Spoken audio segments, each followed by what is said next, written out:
Si un territoire pouvait parler, qu'est-ce qu'il raconterait sur les gens qui l'habitent en fait?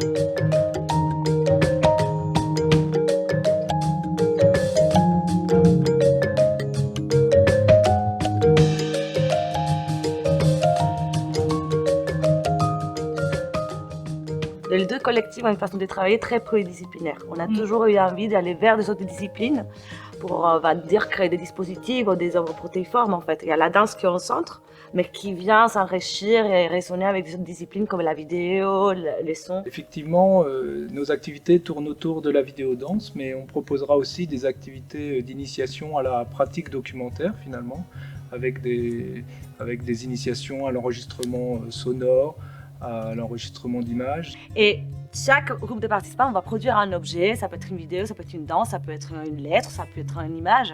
Et du coup, ce qu'on a envie, c'est que cet objet-là, produit par ces groupes-là, va être repris par un autre groupe. Voilà.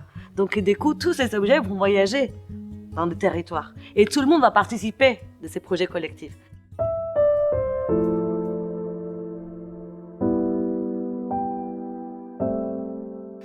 Évidemment, le centre, c'est la danse.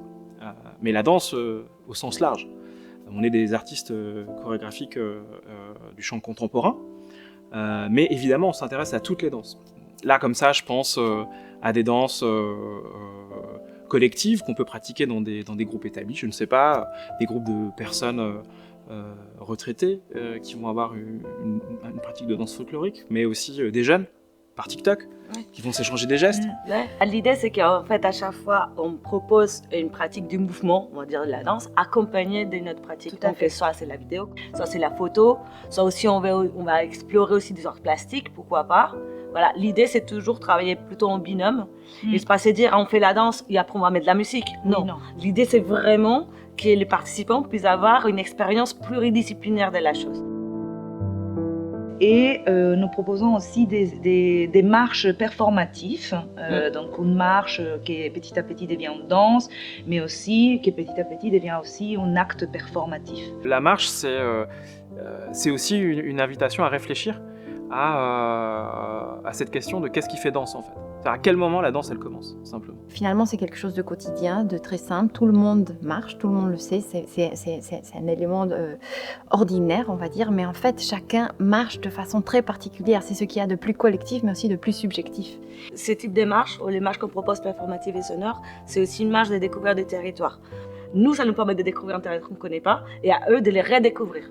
Donc pendant ces marches, on va avoir une autre vision de l'architecture, du territoire, des sons, des paysages. On va faire appel aux différents sens pour éveiller cette perception et le regard que nous avons de la ville, d'autres espaces.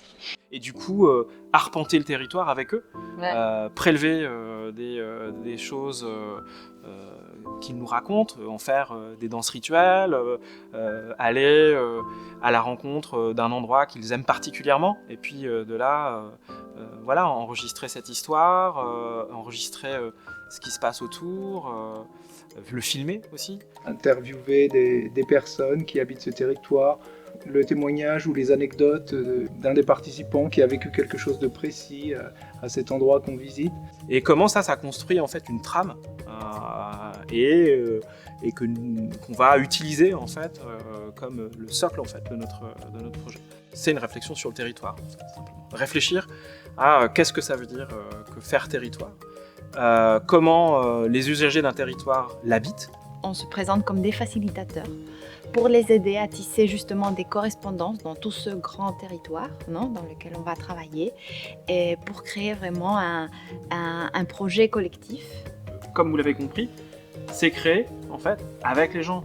Donc on a défini quelque chose, mais ça va bouger forcément. Et c'est ça qui est super, c'est que c'est une œuvre en co-construction permanente. Donc on a une idée, mais elle va être transformée. Et c'est ça qu'on attend, en fait, je crois. C'est qu'on puisse avoir des gens qui nous aident à transformer cette idée.